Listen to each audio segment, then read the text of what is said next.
রোজ রোজ বাটা ঘষার ঝামেলা ছাড়াই তৈরি করে নিয়েছি কাঁচা লঙ্কা কাটা রুই মাছের ঝোল। এর জন্য আমি রুই মাছ নিয়েছি, তাকে ধুয়ে হলুদ লবণ মাখিয়ে রেখেছি, আলু টমেটো কেটে নিয়েছি আর নিয়েছি কাঁচা লঙ্কা।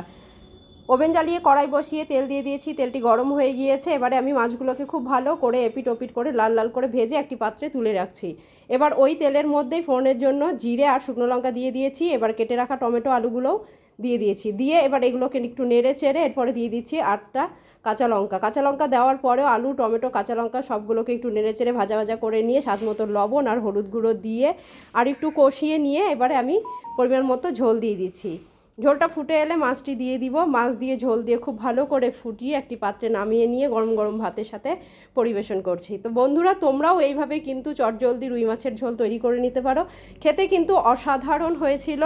আমার এই রেসিপিটি যদি তোমাদের ভালো লেগে থাকে, তোমরাও বাড়িতে এইভাবে তৈরি করো এবং কমেন্টে জানিও কেমন হয়েছে খেতে।